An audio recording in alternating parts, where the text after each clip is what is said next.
Welcome to MBAV 6601, which is the course called International Business. This is the PowerPoint lecture video for Chapter 7.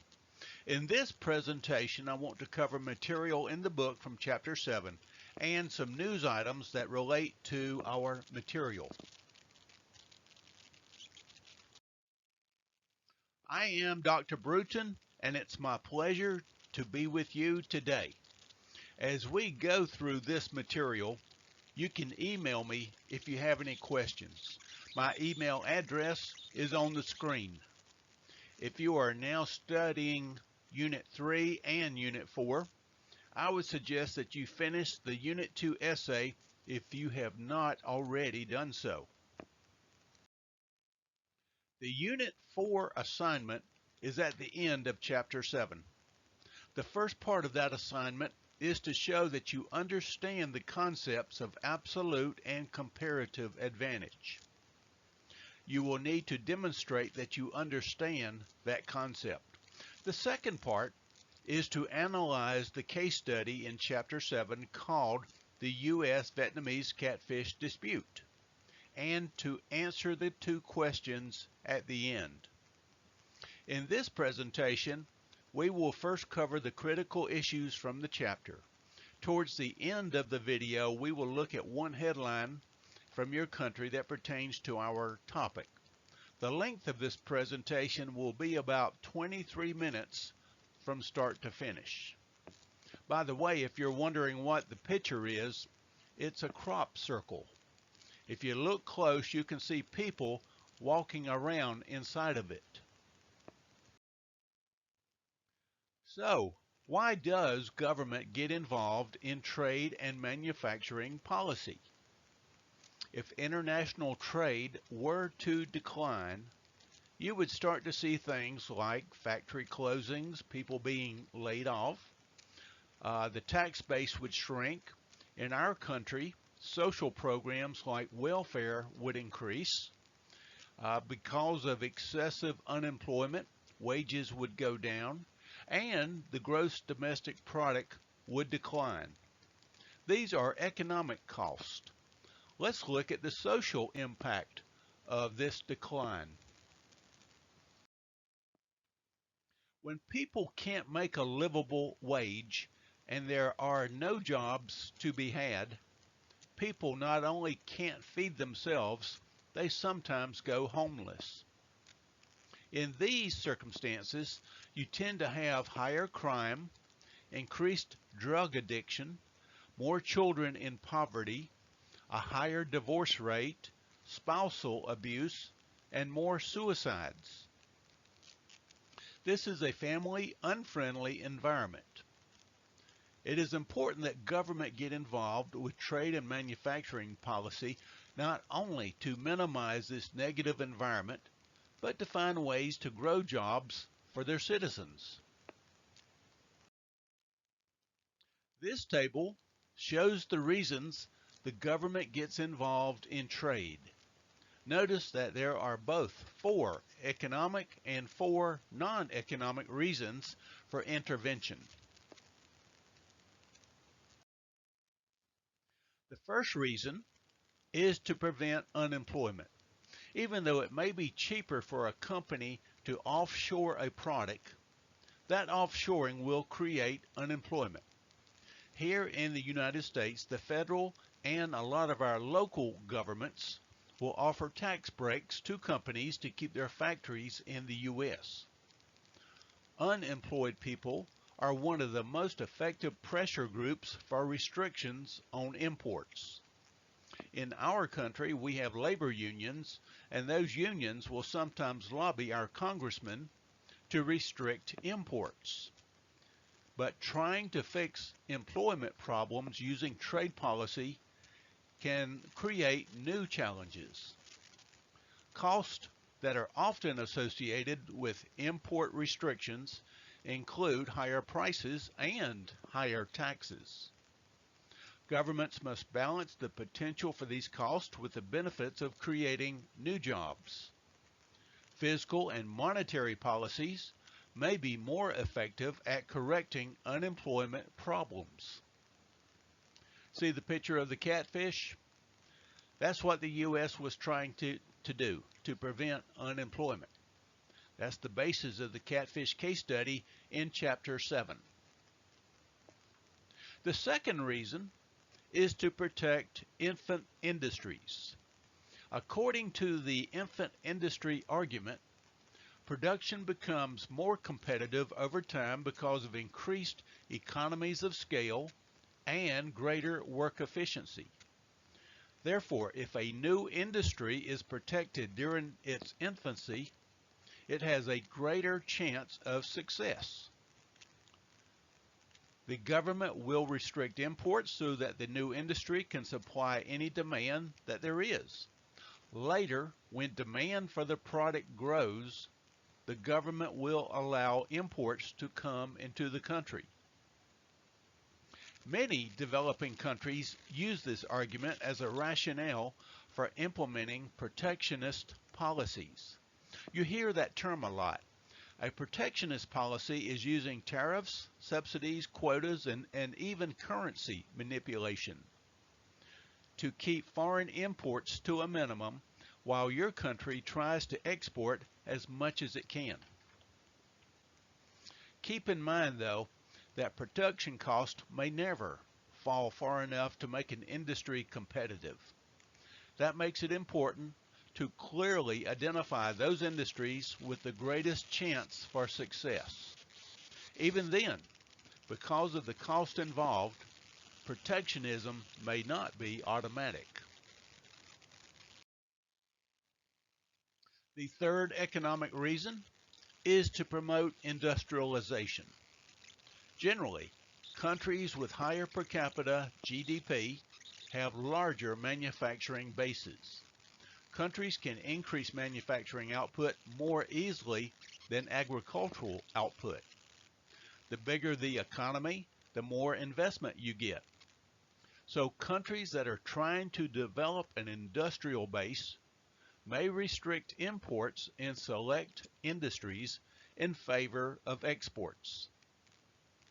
The United States, for example, has restricted imports in certain industries like power plants, armaments, airplanes, ships, and steel to grow its manufacturing base.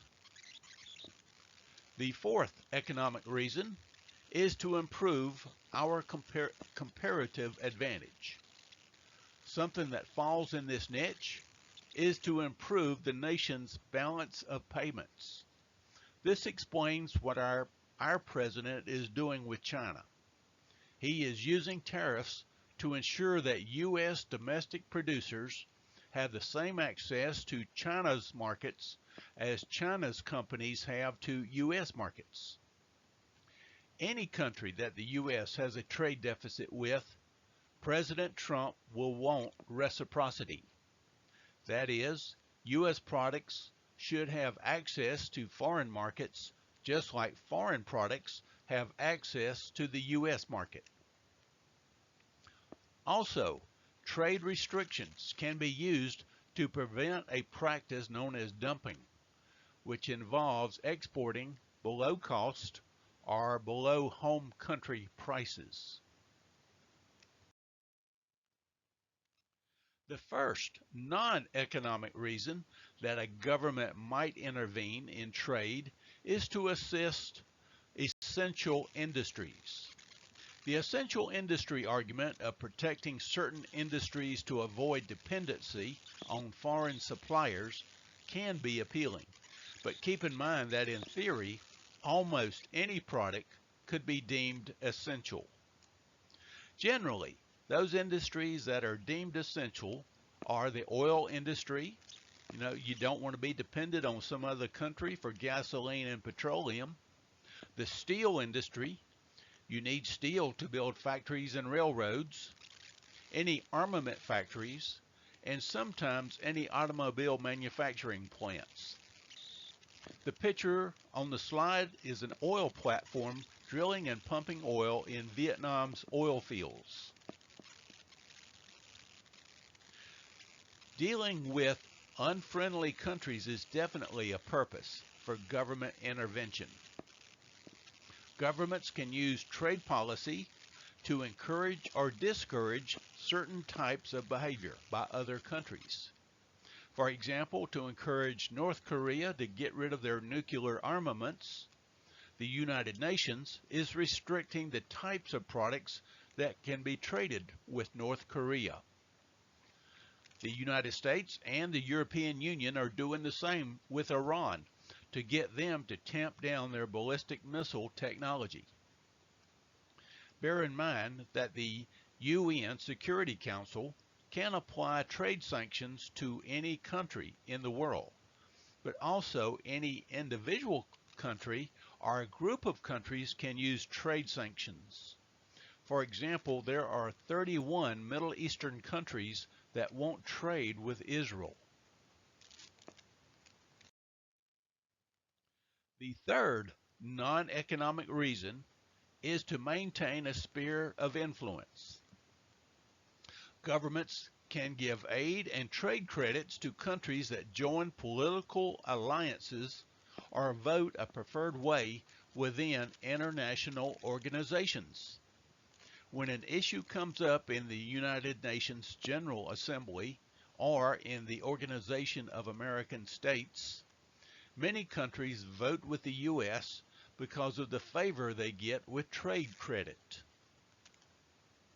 The fourth non-economic reason is to preserve national identity.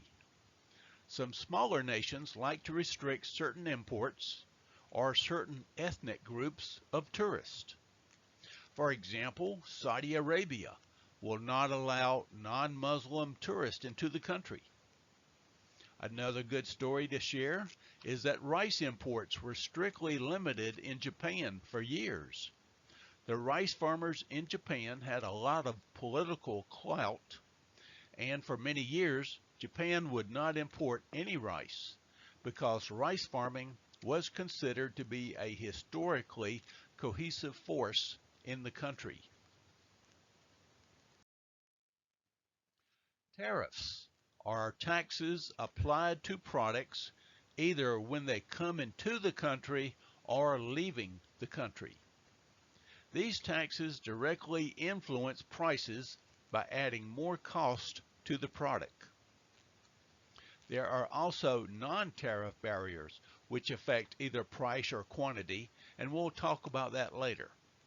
When a country assesses a tariff on a per unit basis, it's applying a specific duty. A tariff that's assessed as a percentage of the item's value is an ad valorem tariff. Some products will have double tariffs applied. They will have a fixed amount plus an ad valorem tariff tax applied. This is called a compound duty. Export and import tariffs are self-explanatory. However, transit tariffs may be a little confusing. Let's say that I want to send some apples from the United States to Laos. To get to Laos, I have to send my apples through Vietnam. So I unload the apples off a boat in Da Nang and send them by truck to Laos. Vietnam will charge me a transit tariff. A transit tariff would apply to a product going from one country to another country by way of a third country. Because we are discussing tariffs, I researched the latest tariffs being charged by different countries. Note, there is usually a pronounced difference between tariffs on agricultural products and non-agricultural products. The percentages are weighted averages, but they give a good indication of the overall tariff structure. Now consider how fair the tariffs are. If I want to send apples to a store in Hanoi, the Vietnamese government will tack on about 9% to my cost. However, if one of our students wants to sell some apples to a San Francisco grocery store, my government, the United States, will only add about 4%. Now, is that fair? Look at the agricultural tariffs for Turkey. Some of the students wanted to sell them peppers, coffee, and tea, all agricultural products. The agricultural tariffs for Turkey are about 18 to 20%. The U.S. President Trump, is hammering China to make their tariffs even and equal. It sounds really bad, but just recently he increased some of our tariffs on Chinese products by 100%. Now, when you increase something by 100%, you're doubling it. If you look at the average American tariffs, raising our tariffs by 100% would make the United States tariffs 4.4%. Compare that to the Chinese tariff of 4.3%. Our tariffs would be equal to the Chinese tariffs. So maybe his plan is not so drastic after all. On the right-hand side of the slide, there is a headline that reads, Vietnam considers tariff cuts on American agricultural products. It's dated about 3 months ago, so it's fairly recent. The article discusses forthcoming tariff reductions on agricultural products. Bear in mind that agricultural products include fruits, wheat, soybeans, and meat products like pork, beef, and chicken.